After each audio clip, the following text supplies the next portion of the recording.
All right, welcome to another episode of the NetOps Expert. I am extremely excited to be joined today by Tony Davis. He is a teammate of mine at Broadcom Software. Tony, please introduce yourself and tell us a little bit about your background. Yeah, sure thing, Jeremy. My name is Tony Davis. I've been in IT for right around 30 years total. And much like Jeremy, actually, the big majority of my time in the industry has been on the other side of the table, namely leading different IT operations units for large companies. I spent about 15 years with FedEx working on FedEx.com and have worked in other industries as well that are in the Fortune 100, sort of driving IT operations efficiencies. And so that the majority of my career was spent there. And as it relates to today, much like Jeremy, my time has been spent, a lot of it, dealing with what I would call observability. So whether that's application or network or a combination, that's probably the biggest part of my career. So nice to be here, Jeremy. Thanks for inviting me. Yeah, thank you, Tony. Once again, my name is Jeremy Rossback. Like Tony, I am one of the evangelists here at Broadcom Software, and we're extremely excited to just be an evangelist. We believe in the solution, we believe in the benefits and the capabilities. And what we're going to talk about today is how we perceive the evolution of networking over the years, creating what is, a very complex operational challenge or challenges for the network operations teams today. And just put in some anecdotes, our previous careers and how we tried to overcome some of those challenges, and then how we think the solutions from Broadcom can help our customers in this new evolution of networking as they go through many network transformations. So Tony, like you said, we both have careers in IT, managing networks. In my previous career before Broadcom/CA Technologies, I ran data centers for startups to T. Rowe Price, Veterans Affairs, Northrop Grumman. So you and I have been in data centers for a while, but we haven't been in them recently enough to really see the significant complexity that's coming with network operations today, like software-defined technologies, cloud. When you and I are there, we'd rack and stack a device and set it and forget it and wait for something to break. So tell me what it was like to be at FedEx, especially on the application side of the house, when it comes to working with network operations and network delivery of your critical apps. Yeah, when the way that you put that, I was thinking back, sort of like you said about racking and stacking back in the early days. So not to date myself too much, but I still remember. I feel like things have come into a beautiful circle. So like, if I go back to the very early 90s, like the start, 1990, 1991. I don't know if you have these same memories, but I still remember installing Token Ring. Oh yeah, networks. And remember Novell networks that used to run on LANs? Yep, exactly. Yeah, and GroupWise and all that. And I think that's what has struck me, probably the same as you, is that if you think back to those days, the network was the business even back then, because we were starting to see that this connectivity gave us unbelievable options for business. And then it's interesting. So what happened was, I clearly remember in about I guess it would have been about 1999 maybe, we had a point of sale, a project for a digital point of sale for our FedEx stations. And we had connectivity, of course, nailed to like 100 locations around the United States. But we started having problems from each of these locations saying that, things are running slow now that you put in this fancy new digital point of sale. They weren't used to that, right? And, at the time, I feel like it shifted. This is something what you and I talked about before this. At the time, I feel like we shifted from everything being focused on the network to everything being focused on the application itself. And I still remember it was in that 2000, 2001 timeframe right there where I personally wrote some code for one thing I was working on that that it was called Measureware at the time. I think it was owned by HP at the time. This is going way back. But I remember writing code that measured the performance of the application itself and putting it in. This would have been before the APM type Yeah. years. That's what I think of in the past. Things have come full circle now because I think we're getting back to what really matters, which is having something for the network for experience. So, I like to say now that the network is sexy again, right? yeah, It really is, and it's so nice to be able to see how much people see how important the network is in network delivery. It's core of everything. I mean, think about how did folks travel a lot this past Thanksgiving? They were on the highway, and that's their delivery method from getting to A to B. But speaking of some of those challenges, I'm going to share out my screen here, and you know this this diagram very well, this whiteboard that we call it. But why don't we just walk through it really quickly? And I'd love to hear your impact, or excuse me, your opinion of what's going on in this whiteboard. But also, I know you talked to a lot of Broadcom customers today. So maybe some anecdotes about some of the challenges you see our customers facing today as you have a lot of your workshops. So this was you and me back in the day, right? Yeah. I mean, that's it. It was beautiful. It was easy. You owned everything. You were the network god. You knew every single route. You knew every single device that was on your network. You wired every single Cat5 and it's nothing got by you. No blind spots, right? But unfortunately, with the evolution of networking, the impact of software-defined technologies, the fact that we're moving a lot of workloads out of those data centers that we used to manage into cloud providers, adopting SaaS applications like Office 365. Of course, the pandemic forced many, many hybrid working environments. And all of this is, these application experiences are delivered over unmanaged networks today, right? The internet or the cloud provider or the SaaS provider. You and I recording this NetOps expert video, we're not touching an enterprise data center at Broadcom. We're not. I mean, you're at home, I'm at home. I'm going over Verizon Fios. I'm going over some backhaul networks, and I'm going out to the Google Cloud and, Office 365. There's no data center there. That is entirely an unmanaged network path. How is Broadcom or my help desk going to help me troubleshoot something when they cannot see even one hop of this type of application environment? Actually, let me back up. So right there, I think that you and I think this cross is very powerful, right? So tell me what you think and tell me some of the conversations you've had with your customers. Well, I'll give you a conversation that happened extremely recently, maybe 3 weeks ago. For our customers out there or whoever's watching, Jeremy and I hold what we call observability type workshops. So we go to a client, we work with them not on just their Broadcom products, but their other products as well to give them a good observability platform. And one of the recent workshops that we held was with a large financial services firm.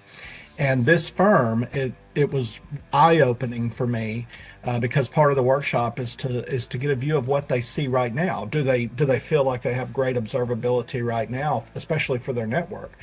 And the cross that you've drawn here that we put up, they felt so good on the horizontal cross. So like everything that was at their corporate network, they felt strong. They had our NetOps tool for their corporate network, and they felt good about it. And they had several people who were trained to use the tools, so they felt great.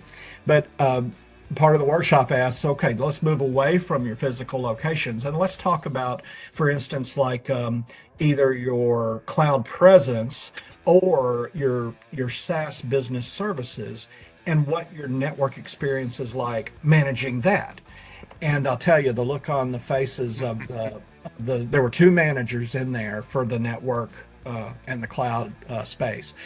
And the look on their face, it was like, well, we don't feel comfortable that we have the right visibility when it comes to our cloud services and our cloud providers.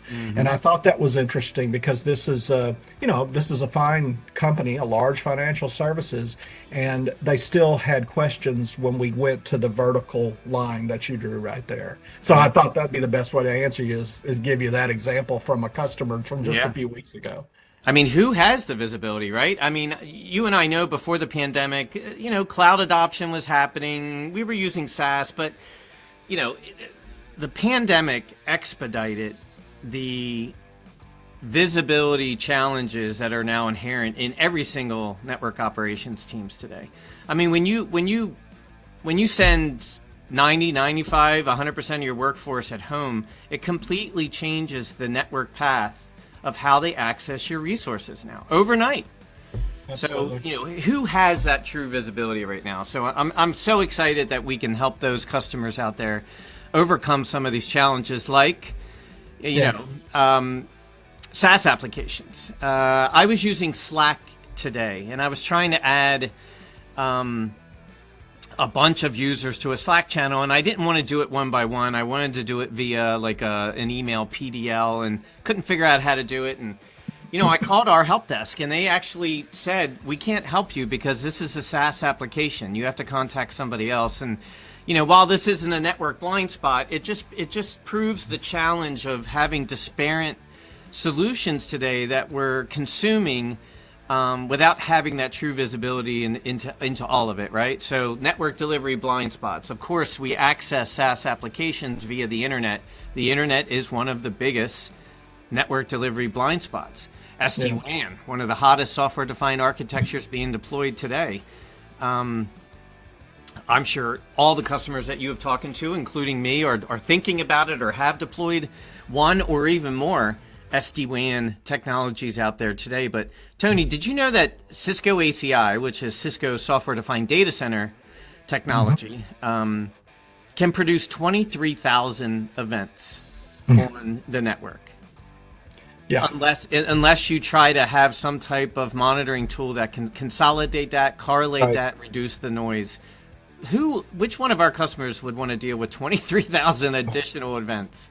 Yeah, like we don't already have enough events is probably what they'd say. Exactly. And I think most of the folks out there watching this today, the Velo Clouds, the Fortinets, wonderful software-defined WAN technologies, and they provide very good visibility, but only edge to edge, right? A software-defined network path, the software-defined WAN network path starts at one edge of a network and ends at the other edge of the network to produce those encrypted tunnels. But you and I know there's a hell of a lot more devices inside of the data center that are part of that software-defined WAN network path that are critical to delivering that application, and visibility is needed there. Yeah. Sure. Tell me about some other customers you've talked to that are dealing with work from anywhere, work from home challenges when it comes to helping their users be productive, even though they don't see most of the network path their users are using now.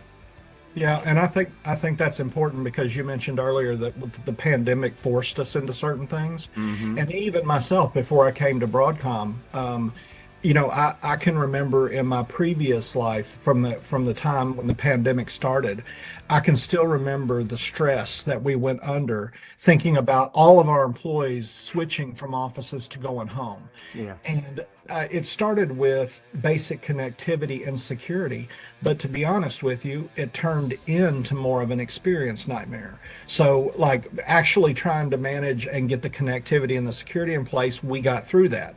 But once it came down to people having problems, like I think you said earlier, you're going out Verizon, I'm going out C Spire, and we have nothing to do with our internal Broadcom network right now, really. And here we are. What if we have problems? Yeah. Who's going to diagnose that experience? So when I talk to customers now, especially in the workshop that we do, when I talk to customers now and we broach this subject, it's almost always related to we've got the basics down, but now we're having trouble with certain aspects of performance. And of course, that floods your call centers. That's like your internal call centers.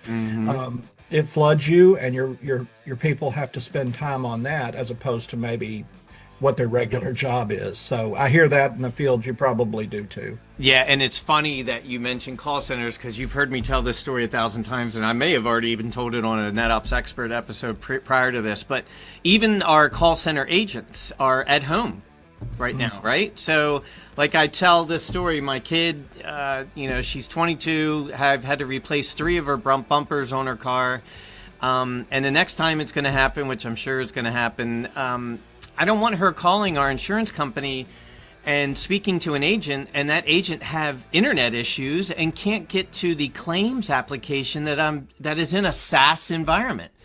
Right. I mean, she can't tell my kid, sorry, can you call back when my internet's working better and I can process your claim? The IT department at this insurance company is responsible for every single piece of infrastructure and network that claims application utilizes and that claim agent utilizes, whether they own that infrastructure or not. And that's a big pill to swallow right now for our customers.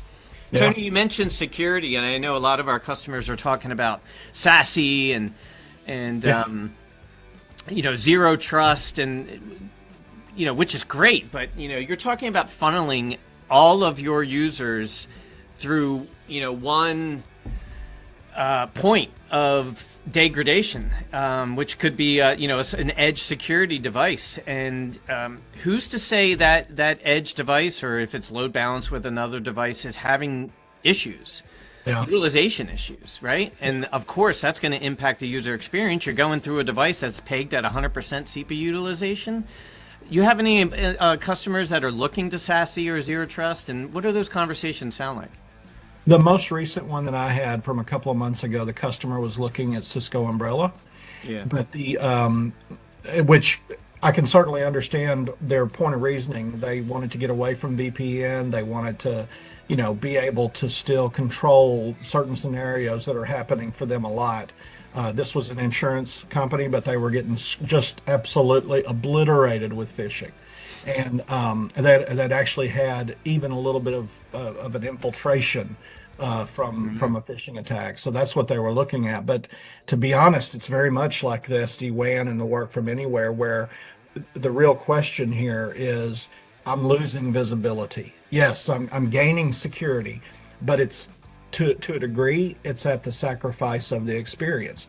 And so that's the concern that this company was sharing with me, the lack of visibility and giving away that trust. Yep. And none of our customers can sacrifice any type of disruption to the user experience today. We all go on the internet, we go on social media, and we complain. So, brand protection is so important when it comes to user experience delivery. So, Tony, I wanted to show you something, and we can continue this whiteboard, but you and I know that we were recently named one of the top most powerful network management companies by Network World. And I wanted to mention just some of this article and what they point out that they look for when it comes to a network management company like Broadcom and what customers should look into. So, there's a great line here that just on a basic level,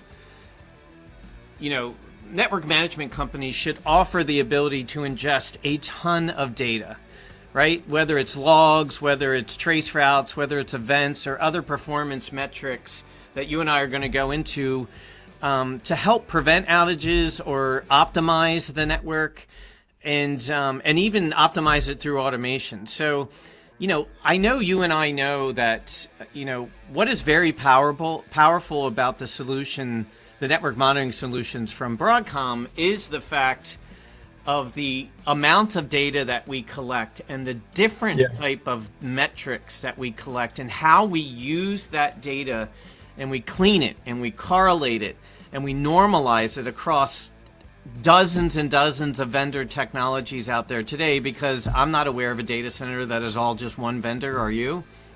Yeah, right. No, exactly.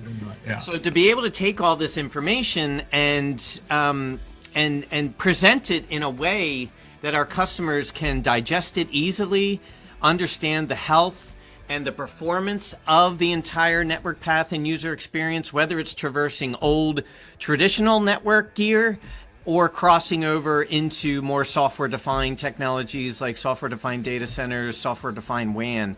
The more information you have, the more you can understand and gain visibility and isolate the root cause of any type of degradation. So I don't want to go into all this, but I just want to illustrate along the entire network path what is capable of collecting and using for intelligent and actionable insights, right?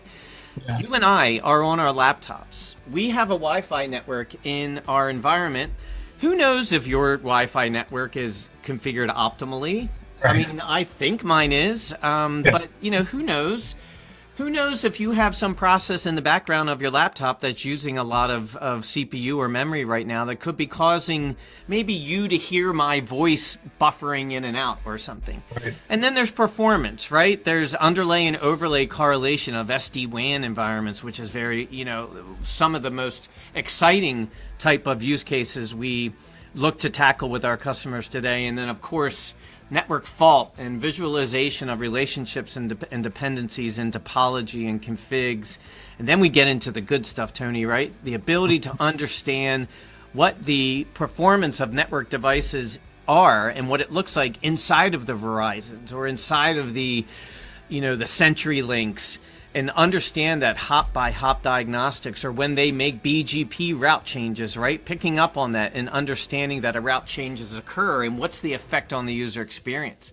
And right. Then cloud providers and SaaS providers, they have networks. We traverse those networks. What is the performance of the devices that make up the entire network path for users look like inside of cloud environments?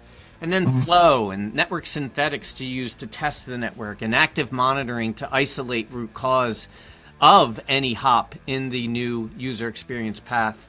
And then finally ending up at the app and understanding what the application looks like, how it's behaving as it relates to network delivery. So, you know, again, it's a lot to ingest here, no pun intended. You know, a lot to take in when it comes to a simulated network path that you and I are looking at. But what do you get from this? And, you know, what do you tell your customers when you talk to them about this?